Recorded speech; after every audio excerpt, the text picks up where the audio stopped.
Ẹ káàbọ̀ sórí ètò ọ̀rọ̀ obìnrin lórí ìkànnì yìí. FC Wamco, ilé-iṣẹ́ tó ń ṣe mílìkì 3 Crowns, ló mú ètò yìí wá sí etí ìgbọ̀nyín.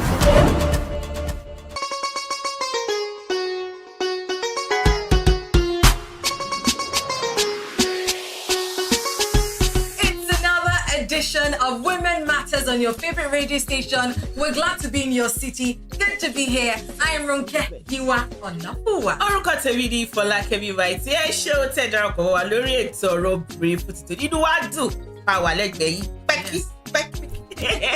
We're so glad to be here. And today is going to be another explosive edition.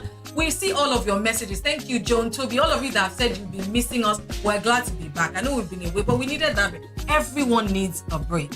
So if you're in business, if you're in school, if you're a mom, if you're whatever, a woman, whatever you do, please give yourself a break once in a while. Let go. Nítorí pé nǹkan tí ẹyẹ bá jẹ ò lẹyẹ bá gbé fún. Bẹ́ẹ̀ bá ṣe fúnra yín ní break, ẹ rí dájú pé nínú oúnjẹ tẹ́ ẹ jẹ ní gbogbo ìgbà 3 Crowns milk ó yọjú ní gbogbo ọ̀nà nítorí pé mílíkì eléyìí tó lè ṣara lóore ó ní 3 Crowns. Absolutely. Sometimes treat yourself. Just find a sachet of 3 Crowns milk. Or 2 bí mẹ́ta sínú omi tó lukewarm, not too hot, not too cold. Ó ní pẹ̀lú bí wẹ́dà bá ṣe rí. Kó wà very milky. Tó bá like coffee, honey, just put some honey in it. Sit down. Read your favorite book and just treat yourself. You deserve something good. Olórí kan sọ pé màá jáyé orí mi o, èmi ò mẹ̀yàn lá o, bá mú 3 Crowns o, èmi ò mẹ̀yàn lá o. Ẹ jẹ́ tọ́jú ara yín. Ọpẹ́ pàtàkì lọ́wọ́ àwọn onígbọ̀wọ́ wa 3 Crowns milk. À ń bọ̀ wọ́n lélẹ̀ ìfún wa. Àwọn ọmọ mi máa ń yà mí lẹ́nu ní ṣá. Adùn ní kì í jẹ́ kí 3 Crowns milk tí mo fẹ́ràn dùn hàn mi. Tó ń dẹ́yìn tiẹ̀. Kì í jẹ́ kọ́wọ́ ìsàkóró mi sé lóṣooṣù. Wọ́n tiẹ̀ ti ń gbà á lérò pàápàá láti mú mi lọ sí Dubai láìpẹ́. Kí n lè fojú mi kòrókòró rí Burj Khalifa àtàwọn ibi mèremère mi. Ó yá o! Láti jẹ̀bùn ìrìn àjò lọ sí Dubai fún màmá rẹ̀. Ra àwọn ọjà 3 Crowns tó tó ẹlẹ́gbẹ̀rún $2 Kọ̀wé láti dúpẹ́ lọ́wọ́ màmá rẹ̀. Fi ránṣẹ́ lórí ayélujára www.3crowns.com.ng. Ìpolongo yìí ní ìlànà àti òfin o. 3 Crowns milk, ìlera àwọn màmá, ayọ̀ ẹbí.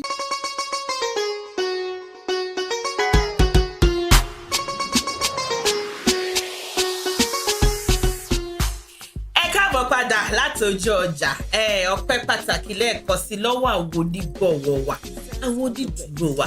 Orúkọ tèmi ni Fọlákẹ́mi White. And I am Ronke Giwa Onafuwa. Look how beautiful we look. Láti dúpẹ́. Big well done to dress my closet for this wonderful fit. We appreciate you. You can follow her on social media and of course send her a DM as well. Obìnrin tó bá ti jábọ̀ kó láti wá African. Ó dẹ̀ wọ́n kó láti wo 3 Crowns milk láti tọ́jú ara ẹ̀.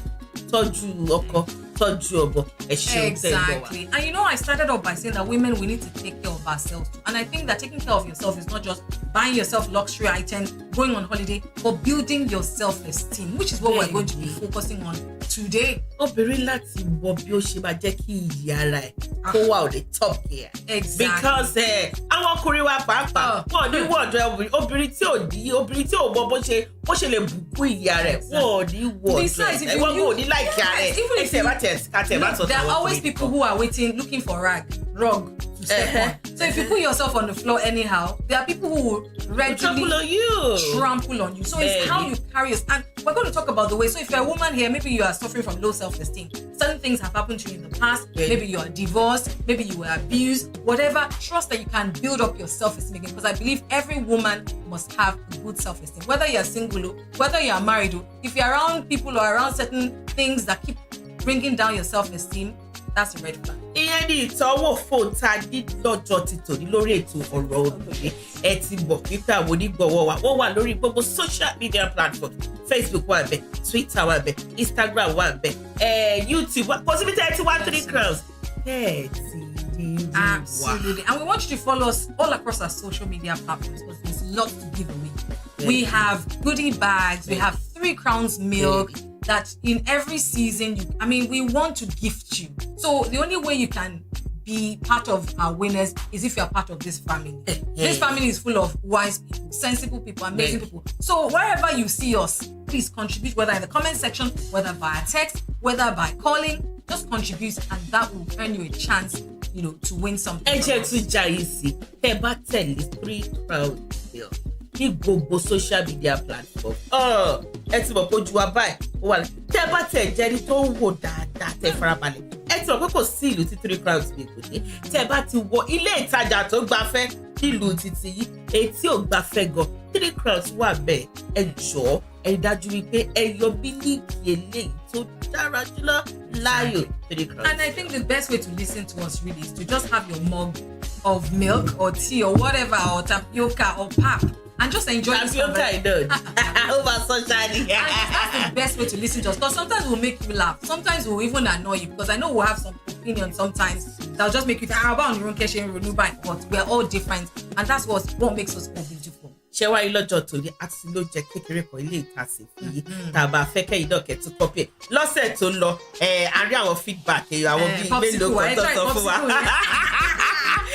Trust me, your children will love you. Popsi lẹ́lòmíì máa ṣe at the end of the day but mo ní popsi òbí òní popsi kù. Ẹlòmíì máa ń pè ní ice lolly. Tó bá ti di mílíkì 3 Crowns ó ti popsi pé yẹ bá wọlé. Ó ti pop nìyẹn. So I hope you tried. If you didn't try it, go and watch back or listen back to last week's edition to learn how to make that popsicle that you can add 3 Crowns milk to, and just give your children an amazing. Ẹ tún lè tún wá wò lórí ọ̀rọ̀ obìnrin ní YouTube, ẹ lè tún wá wò lórí Instagram, ẹ lè tún wá wò lórí Facebook, gbogbo ibi tí pátápátá ò là wá ní 3 Crowns milk. Ẹ wo báyìí la ṣe wà, ẹ lè separate wa rárá àti rárá. Ní hype bàjẹ́. But tó tọ́ di 3 Crowns babe. tó tọ́ di a lè parọ́ fún yín. Ẹ ti mọ̀ pé tí a bá ti rò kẹ́kí wá ọ̀dọ́ fún wa àti Fọlákẹ́mi Mighty àwọn ò lè fún yín nígbẹ̀ẹ́gbẹ̀. Exactly. And because we bring you quality program, that's why 3 Crowns can support and back us. They don't support nonsense. No doubt. So and so they're backing us because they know that we're adding value and impact into all the homes that we're able to reach. Bẹ́ẹ̀ náà dẹ̀ ṣe gbọ́ wa tẹ̀ jù sí wa táwọn hàn tẹ̀yìn náà jù sí wa inú wa dùn. Ẹ rí dájú wípé ẹ comment lórí àwọn shows yìí. Ẹ rí pé àwa gan la ó wà Rónkẹ́ ló bá wá gbé fún wa. Eré nìyẹn á padà bọ̀ ẹ bá gbé kúrò bẹ́ẹ̀ 3 Crowns milk olówó ọ̀rọ̀ obìnrin wa ṣètì. Àwọn ọmọ mi máa ń yà mí lẹ́nu ní ṣá. Adùn ní kì í jẹ́ kí 3 Crowns milk tí mo fẹ́ràn dùn hàn mi. Tó ń dẹ́yìn tiẹ̀. Kì í jẹ́ kówó ìsàkóró mi sé lóṣooṣù. Wọ́n tiẹ̀ ti ń gbà á lérò pàápàá láti mú mi lọ sí Dubai láìpẹ́. Kí n lè fojú mi kòrókòró rí Burj Khalifa àtàwọn ibi mèremère mi. Ó yá o! Láti jẹ̀bùn ìrìn àjò lọ sí Dubai fún màmá rẹ̀, ra àwọn ọjà 3 Crowns tó tó $2,000 náírà. Kọ̀wé láti dúpẹ́ lọ́wọ́ màmá rẹ̀. Fi ránṣẹ́ lórí ayélujára www.3crowns.com.ng. Ìpolongo yìí ní ìlànà àti òfin o. 3 Crowns milk, ìlera àwọn màmá, ayọ̀ ẹbí.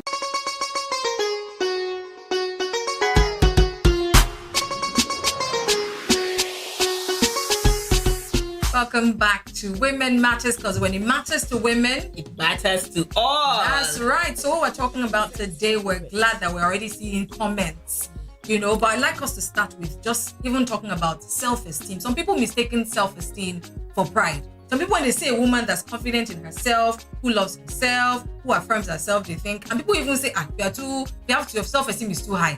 You will not even marry, especially if you're single. Have you heard that? Sorry, ọ̀rọ̀ marriage yìí, Ọlọ́run kúkú wa yọ ọdún ẹ̀. Amen. Àwọn tó wà lóẹ̀ kò ní bàjẹ́. Àwọn tí ò tí ì débẹ̀ kò ní Dáyọ̀ náà bá débẹ̀. Ẹ tí ò dẹ̀ fẹ́, Exactly. is on his own. Àwọn tí ò fẹ́ wá. Bó ṣe gbogbo ẹ̀ ló máa bá rí. But kì í ṣe marriage kan ló fún yàn ní self-esteem. Kò ṣe marriage kan ló bu ìpínyàn gẹ́gẹ́ bí obìnrin. Ọ̀pọ̀ ìgbà obìnrin nígbà bí ó ṣe bọ̀ tí obìnrin tí ò bá ti sí ilé ọkọ ó bá ń fẹ́ jẹ́ kó feel bad.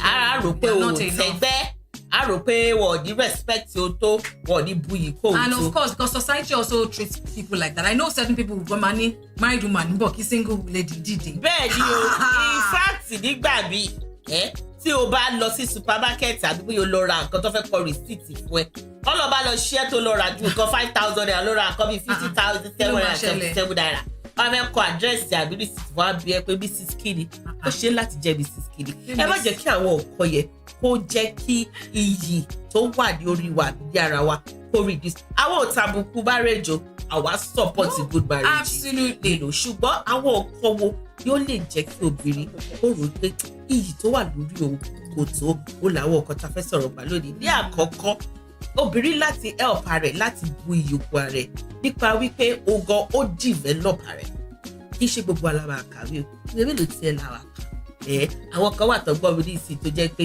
wọ́n kàwé ṣùgbọ́n wọ́n ka ọgbọ́n orí wọn kàwé ṣùgbọ́n wọ́n bá àwọn èèyàn ayé bá ń bí tẹ́ wà níbi gbogbo kí yìí o iṣẹ́ gbogbo ìyá lọ́jà ni ò kàwé ṣùgbọ́n adáwọ̀ ìyá kan tó jẹ́ pé wọ́n kàwé ṣùgbọ́n wọ́n kà làákàyè wọ́n ka ọgbọ́n orí wọn ó yẹ yìí nítorí pé àwọn fúnra wọn ti pinnu wípé táwọn ò bá tẹ̀ ní àǹfààní àti kàwé àwọn láti ṣe nǹkan tó máa bu iyì kún àwọn bóyá ṣẹ́ ọwọ́ ni o bóyá wọ́n kọ́ bó ṣe ń tajà ni o bóyá nǹkan kan ni o eléyìí ò tẹ̀ ní ṣe pẹ̀lú bóyá èèyàn wà ní ọkọ àbẹ́yẹ ò sí òye ṣùgbọ́n obìnrin láti ṣe ohun tó jẹ́ wípé á jẹ́ kó lè dìde dúró kó lè fọwọ́ rọrí kó lè sọ pé ebi yìí o èwo jẹ́ èèyàn bí àwùjọ. And that's the thing, whether you're single, whether you're married, whether you're fat, whether you're thin, whether you're tall, whether you're dark, whether you're light, you are somebody and you are a human being. I think that's the number one thing, when you can realize that you are a human being and nobody is better than you just because they're slimmer than you or richer than you or married or this, then that's the beginning of having a healthy self-esteem. And like Falakemi said, development is so key.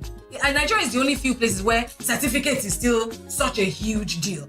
You know, there are people around the world that did not finish, after finishing high school, they started their business and they're doing well. Women that are doing well. But here, if you don't have masters, you don't have PhD, they think, and that's not true. There are people who are very smart, who are very brilliant, and not, school is great, education is great if that's what you want. But don't think, because I'm not, I don't have this.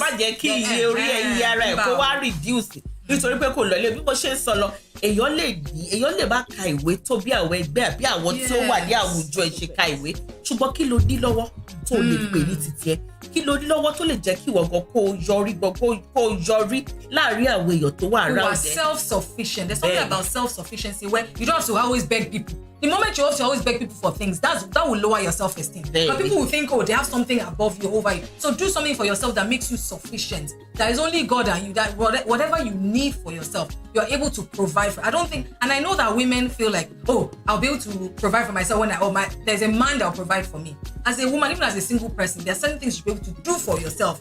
Even as a single person, you should not at a certain age still be asking your father for sanitary towel money.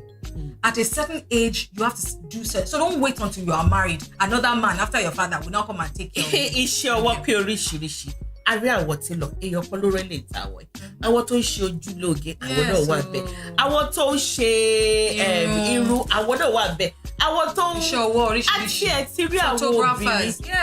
Kí àwọn tó wà lẹ́yìn kámẹ́rà wa, àwọn tó gbòòrò tó dẹ̀ gba àwọn àyàwòrán wa. A rí àwọn obìnrin tó kọ́ iṣẹ́ mechanic ní kò pẹ́ yìí láàrin obìnrin kan tí wọ́n sọ lórí ẹ̀rọ ayélujára tó ń wá tírélà. Irú obìnrin yẹn ó bá sọ ó ní pé ó ní tírélà tó wà yìí ó ní òun rò pé nǹkan mi wà tó tún lè ṣe ó jẹ́ kí ó lè jẹ́ ẹni ara títí ẹ̀ ó là wá sọ lórí ètò ọ̀rọ̀ obìnrin nítorí pé àwọn obìnrin gbòógì ni wá ní àwùjọ a ní láti ní ohun tá à ń ṣe gẹ́gẹ́ bí èèyàn kan ó ṣe trailer ni ó ṣe mechanic ni ó ṣe bricklayer iṣẹ́ wo tẹ̀ lóbìnrin ò ṣe wọ́n. Stop giving yourself excuses, and I know that there will always be reasons to give yourself excuses. Me lọ sí school mo ṣe lè ṣe. There's something that everybody can do that can help you provide for yourself. So stop making excuses that I'm not this enough or I'm not that enough. Build yourself. Know that if I have arms, I have legs, then I can do something for myself. Kéèyàn dẹ̀ dídì kan kó lè gbowó jáde kó rà. Èwo ni kí ayú 3 crowns kó bá ṣe yọ kó bá lè rówó tó fẹ́ fi rà kó ní kó nígbà tí dájú wa bá dé irú kí wá nìyẹn kó bá lè jẹun kó bá lè mú bílíkì aládùn 3 crowns fúnra rẹ̀ kó bá sọ pé come and buy. Ìyẹn ò tiẹ̀ dá rárá. Yàtọ̀ sí ìyẹn ọ̀pọ̀lọpọ̀ nǹkan ló máa ń jẹ́ kí àwọn èèyàn kó tiẹ̀ lè respect it. Yes. Àwọn àgbàdà tí wọ́n ṣe fọwọ́ rọ́ sẹ́yìn o. Ọkọ ẹ̀gá lè sọ fẹ́ pé ó yá bí àbá yọ síra. Globe your husband travel for 2 weeks, you cannot change it. Bẹ́ẹ̀ni, àwọn ọkùnrin wa tẹ̀ wọ̀ yẹn ṣe. If you people have just been in the dark. Tó bá ti bọ̀ wípé obìnrin. If the husband dies, God forbid. If a man dies, and that's why it's important for a woman to be self-sufficient. Anything can happen in the family. So a woman must be able to at least care for the woman and do a lot of what things. Is expected. Bẹ́ẹ̀ni, ọ̀rọ̀ obìnrin ọ̀rọ̀ gbogbo wa ni ó kọ̀ wá ó kọ̀ mí ó kọ̀ mọ́ mi ó kọ̀ grandma ó kọ̀ from the 4th generation to the you understand. Ní ìgbà kan tí mo kọjá ní àdúgbò kan ní Ìbàdàn mo rí àwọn bí ọjọ́ sátidé ni mo rí àwọn bàbá yẹn wọ́n jọ wà ká bébí àti Rónkẹ́ ṣe kó sí ẹ̀mẹ́yẹmẹ́ lónìí wọ́n wà ká wọ́n pọ̀ tọ́jọ́ wọ́n wá ṣe iṣẹ́ yẹn láàárọ̀ kùtùkùtù irú mi dẹ̀ dùn sí wọ́n dàgbé kíkan lówó kan kíkan bẹ̀rẹ̀ sí ní dájú ọ pé ẹ̀yin bá mi mo gbóríyìn fún yín ìdí iṣẹ́ ẹni náà ti ń bọ̀ ní lọ́rẹ̀ ó dẹ̀ ní èèyàn ṣe lè ní iyì gẹ́gẹ́ bí obìnrin lè tó ń pè ní self-esteem á padà bọ̀ ebi ò tiẹ̀ ní láti sọ fún ibo ọ̀pẹ́ ẹ̀dí pé kú bẹ́ẹ̀ ọ̀rọ̀ obìnrin ọ̀rọ̀ gbogbo wa ni afẹ́dọ̀jì ọjà ó yẹ gbé báskẹ̀tì. àwọn ọmọ mi máa ń yà mí lẹ́nu ní ṣá.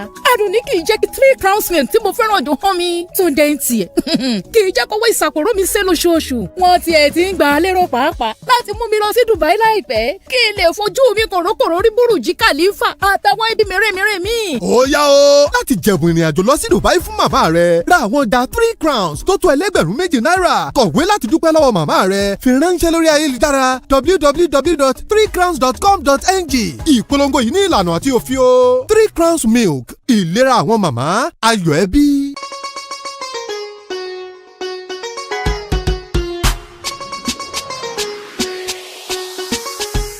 Welcome back. It is still Women Matters, and we're excited to be here today. This topic is close to my heart because I always love when I see women who are proud of themselves, not prideful, women who are sufficient, and women who can just stand shoulder to shoulder with anybody wherever they find themselves. I think that we don't do ourselves justice when we cower. There are some women who have a lot of things, but because they are afraid that, okay, they will come across a certain way, so they try and form this, let me call it humility. Humility. That I just think it doesn't serve anyone if you're playing less. It doesn't serve anyone. Because if you go awo biwa society no. Bẹ́ẹ̀ni awo biwa bá sọ fún ẹ pé rọra o. Pápá tí owó bá jí sí ẹ lọ́wọ́, àbò tètè láwọ̀ kọ̀ọ̀kan. Tó dẹ̀ sí lọ́kọ, wá ní kò tí ì sàdé orí. Sàdé orí ò bá dẹ̀ sí wọ́n bá lè wá bá gbé orí kiri, you understand? Wọ́n wá sọ fún ẹ pé bá ti rà mọ́tò bá ti ṣe nǹkan bá àwọn ọkọ yẹn flash gbogbo makeup yìí sọ̀rọ̀ nípa fíìmù pé bóyá aṣọ yìí ò wá pọ̀ jù gbogbo yẹn dáadáa aṣọ yìí pọ̀ jù. And in truth there are men like that who once they see you are driving a car, for them they feel èmi tí mi ti ra mọ́tò àbí tí mọ́tò mi ò tó ti tẹ ṣé màá máa wọra wọn mọ́tò ẹ̀ ni. And the average man equal ẹ̀ ó máa fẹ́ ṣàfẹ́ jẹ́ bigger and better than the woman. àwa ò dẹ̀ báyìí àwa lè máa yín náà wòye ṣùgbọ́n ẹ jẹ́ káwa náà ṣàyè títí wa. Mo like ẹ̀rọ ọ̀dà o. Love language ẹ̀. Wọ́n lọ fi do something. Ọlọ́run ẹni tó mọ ní ló ṣe ni ọ̀rọ̀ obìnrin lè tó tẹ́ ẹ gbọ́ orúkọ tèmi ní Fọlákẹ́mi báyìí. I am Ronke Giwa ọ̀nà 3 crowns àwọn ọlọ́gbẹ́lẹ̀ wá sọ́dọ̀ wa lọ́gbé wá sọ́dọ̀ wa pé ká gbé wá sọ́dọ̀ yìí nítorí wípé ètò ọ̀rọ̀ obìnrin bẹ́ẹ̀ ṣe mọ̀ pọ̀rọ̀ gbogbo wa ni ó kọ everybody ṣùgbọ́n ká tó tẹ̀síwájú á láti rọ yín létí torí pé nǹkan tí ẹyẹ bá jẹ kò lẹyẹ máa gbé fún a lot of protein òní obìnrin nílò at every stage of our life. 3 crowns milk dẹ̀ jẹ́ mílíkì eléyìí tó ní gbogbo èròjà ilé ìta nílò at every stage of our life. Bóyá ọmọdé ni ẹ bóyá àgbà ni ẹ bóyá arúgbó ni ẹ ní gbogbo ẹ ó dẹ̀ ó tó bá nìkan moderate gbogbo èròjà tó moderate ó rí 3 crowns milk. Exactly. All right, so today we're talking about having good self-esteem as a woman. And what are there are pros and cons to having good self-esteem. We've talked about some. That some people say, and really self-esteem is not about riding car. There are women who are on bikes, but the way they carry themselves. There are women who, like we said earlier, are not as educated as others, but the way you carry yourself, the way you develop yourself, the way you polish yourself, I think is what matters. And I think one of the major positives about having good self-esteem is that you attract honor and you attract respect. Absolutely. Ṣé wá rí attracting honor and attracting respect bí ìyá àbí olóyìnbó ṣe sọ yìí ó pín sí oríṣiríṣi ṣùgbọ́n ìkan gbòógì tó wà mẹ́ta ti sọ tàbí tó máa tẹnuwọ́ ó ní pé iṣẹ́ ọwọ́ wọ́n ní iṣẹ́ ọwọ́ ẹni wọ́n ní àtẹ́lẹwọ́ ẹni kì í tọ́ ní jẹ ṣùgbọ́n pé obìnrin wá ní iṣẹ́ ọwọ́ yẹn ó lè fi ìdèyàn Ọlọ́run fi sí ipò breadwinner kì í ṣe chance fún láti wà proud gẹ́gẹ́ bó ṣe sọ pride yìí dẹ̀ lélẹ̀ kì í ṣe pọ́pùrù nìkan lẹ́nu bí ìtọ́ Ọlọ́run bá tètè dé lọ́wọ́ sókè máa proud ó bá proud sí ẹgbẹ́ ara ẹ̀gbọ́n àdọ́ta but ṣùgbọ́n this part of the world the part of this Nigeria níbi tá a ti you have to know that iṣu ẹni bá ta náà èèyàn máa dọ̀wọ́ bò jẹ́ àwọn ìwà kan wà tí àwọn obìnrin máa ń wù tó fi máa ròyìn pé bóyá eléyìí ó proud ni ó ní bá a ṣe máa ń báyọ̀ sọ̀rọ̀ wọ́n ní pẹ̀lẹ́ ó lápọ̀ ó làbọ̀ wọ́n dẹ̀ ní àìfi ẹlẹ̀ kébò sí láìfi ẹlẹ̀ rẹ́ni bá ní jọ́sí. Now if you want to say something even tí inú bá bí ẹ gan you can say it in a very good way. Tí kò fi ní sọ pé eléyìí ìgbéraga ni, eléyìí kò sọ̀rọ̀ ṣàkálà sí yọ̀ ni. Gbogbo òkúta bá wà yìí, Ọlọ́run fi wá síbẹ̀ fún it's like a test. So we must be able to manage whatever space. How we finish so we pay pride in you. We're talking about self-esteem today or robbery. In fact, there's a text I want to share with you here. There's a text that, in fact, we thank you. So these days, you don't even have to say our text message number or our phone number. You just keep calling. It's as if some of you have saved our numbers on your phone. This is from Janet from Ontario. Canada. Hey.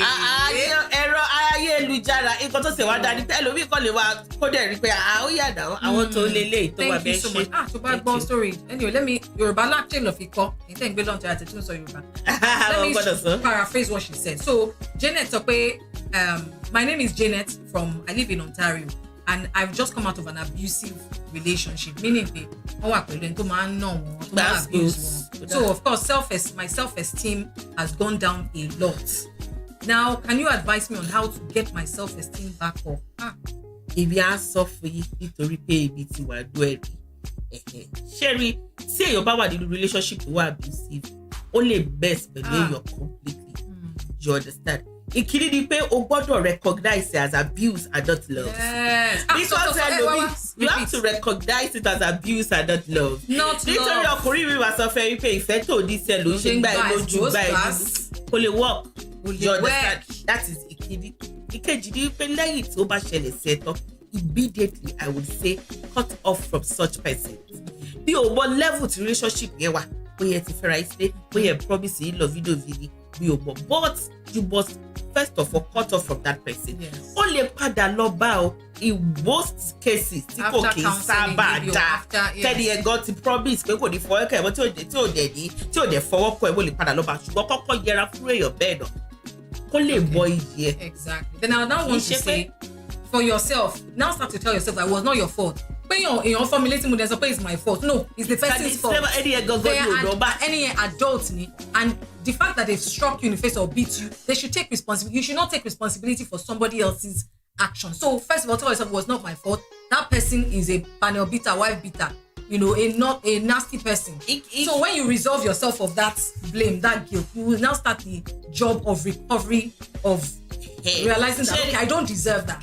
Recovery here the most person. You have to talk to people who really love you. Tí o ní fẹ́ ṣe yẹ, àbí tó ní bú ẹ lé lórí. Àwọn ìyá wa ẹ̀yin mọ́ mi ẹ̀yin dájú mo kí yín gboyè. Ṣùgbọ́n ìjọ tẹ́ bá ní ọmọbìnrin àbí ọmọkùnrin tó suffer abuse tí wọ́n lù lé ní ìlú lọ́la. Ẹ bá sọ pé ẹnu ẹ̀ ló mú. Ẹ bá sọ pé òdi ò ṣe. Ẹ láti wá kúlẹ̀kúlẹ̀. Kẹ́ẹ̀dẹ̀ fún ní shelter. Ẹ fún ní cover. Ẹ jẹ́ kó bóyá ọ̀dọ̀ yìí ló máa kọ́kọ́ wá ní òbí ní kó dálé wojú o. Ṣùgbọ́n bóyá ọ̀dọ̀ yìí láti ẹ̀ kọ́kọ́ wá dọ́tà tẹ̀ kọ́kọ́ wá ibì kan tó safe lọ́tọ́rí. Ẹ tó wà láyé ló fẹ́ ọkọ. Ẹ tó wà láyé ló fẹ́ yàwó. Tó bá ti lù gbàgbó tó ti sọdá. Kọ́lọ̀ kó forí jì àwọn tó bá rú bẹ́ẹ̀ lọ. You understand? So first of all, tó bá ti wá padà. Tí ẹni ẹ tí ìwọ fúnra rẹ̀ tẹ̀ tó ti recognize wípé problem wa tó ti báwo èèyàn sọ̀rọ̀ tó lè help ẹ then you can now begin to tell yourself just like Roke said that it's never your fault and then you begin to forgive yourself and forgive your abuser not because of him but because of your own sanity gbogbo gbọ́dọ̀ wà ní ìlera pípé orí ẹ gbọ́dọ̀ pé you understand you must be in good state of mind so forgive the person and then look forward to having a better relationship. And be around people who also lift you up. Don't be around people who will be telling you ìwọ ló deserve. Wọ́n bí ẹ kàn gba ìdẹ́tí bọ́ ṣe pé ìwọ gan ti gbéraga jù. Be around people who will tell you that you don't deserve that. You're beautiful, you're smart. Be around people who affirm you, who will lift you up. That will also help you on your journey to getting your self-esteem back. Absolutely. Oda Atupadabo. I like ibẹ̀ ṣe dá sí àwọn ọ̀rọ̀ wa o. I like ẹ gidi gan ni. Àdèbàkà ọ mẹ́sẹ̀jì tẹ̀ tá àbàkà mẹ́sẹ̀jì lé ní. Ẹ bá bínú kò ṣe àfojúdi. Ó rí bó ṣe rí náà dẹ̀. Bẹ́ẹ̀ dẹ̀ ṣe ń ra 3 crowns mix sí. Di ayú pé kí àwọn onígbọ̀wọ̀ wa kí wọ́n tún ra more time kí wọ́n tún extend ẹ̀. Ètò rẹ̀ lẹ́sẹ̀ bá tẹ bá ti gbé ètò ìtàn. Any supermarket that you see, ẹ lọ ra 3 crowns mix. Ìdí ká ṣe sọ bẹ́ẹ̀ ni pé kò sí nǹkan tá a lè fi 3 crowns mix kò sí nǹkan tá a lè fi. Àdìkan tá a fẹ́ bá yín sọ lónìí, yẹ very easy for you. Àdèmà sọ̀rọ̀ pa àwọn oúnjẹ tí a lè jẹ ọpẹ́ pàtàkì lọ́wọ́ àwọn onígbọ̀wọ́ ọpẹ́ pàtàkì lọ́wọ́ àwọn tó wà lẹ́yìn kámẹ́rà ọpẹ́ pàtàkì láwọn tó gbọ́ ẹ̀yin tẹ́ gbọ́ wa gan tẹ́ kì í yí kúrò bẹ́ẹ̀ tẹ́ mọ̀ pé kẹ́ gbé sí torí pé ro kẹ́gbẹ́ ọ̀dọ́ fún wa àti Fọlákẹ́mi báyìí tí wọ́n bọ̀ lórí ọ̀rọ̀ obìnrin 3 crowns náà ó bá kí wọ́n lẹ́yìn ẹ ṣe ògidì gan ni àdìfẹ́yìn à ń padà bọ̀ ẹ bá gbé kúrò bẹ́ẹ̀ ọjà yá. àwọn ọmọ mi máa ń yà mí lẹ́nu ní ṣá. adùn ní kì í jẹ́ kí 3 crowns milk tí mo fẹ́ràn dùn hàn mi. Túndé ń tiẹ̀ kì í jẹ́ kówó ìsàkóró mi sé lóṣooṣù. wọ́n tiẹ̀ ti ń gbà á lérò pàápàá láti mú mi lọ sí Dubai láìpẹ́ kí n lè fojú mi kòrókòró rí Bùrùjí Khalifa àtàwọn ibi mèremère mi. ó yá o láti jẹ̀bùn ìrìn àjò lọ sí Dubai fún màmá rẹ ra àwọn ọjà 3 crowns tó tó ẹlẹ́gbẹ̀rún 2 náírà kọ̀wé láti dúpẹ́ lọ́wọ́ màmá rẹ fi ránṣẹ́ lórí ayélujára www.3crowns.com.ng ìpolongo yìí ní ìlànà àti òfin o 3 crowns milk ìlera àwọn màmá ayọ̀ ẹbí.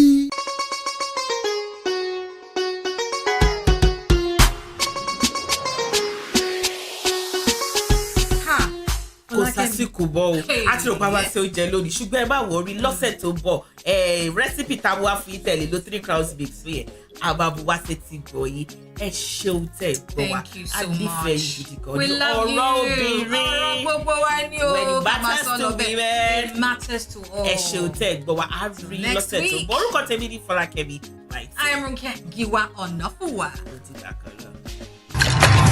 You just listened to Women Matters on this station. Brought to you by FC Wamco, makers of 3 Crowns Milk.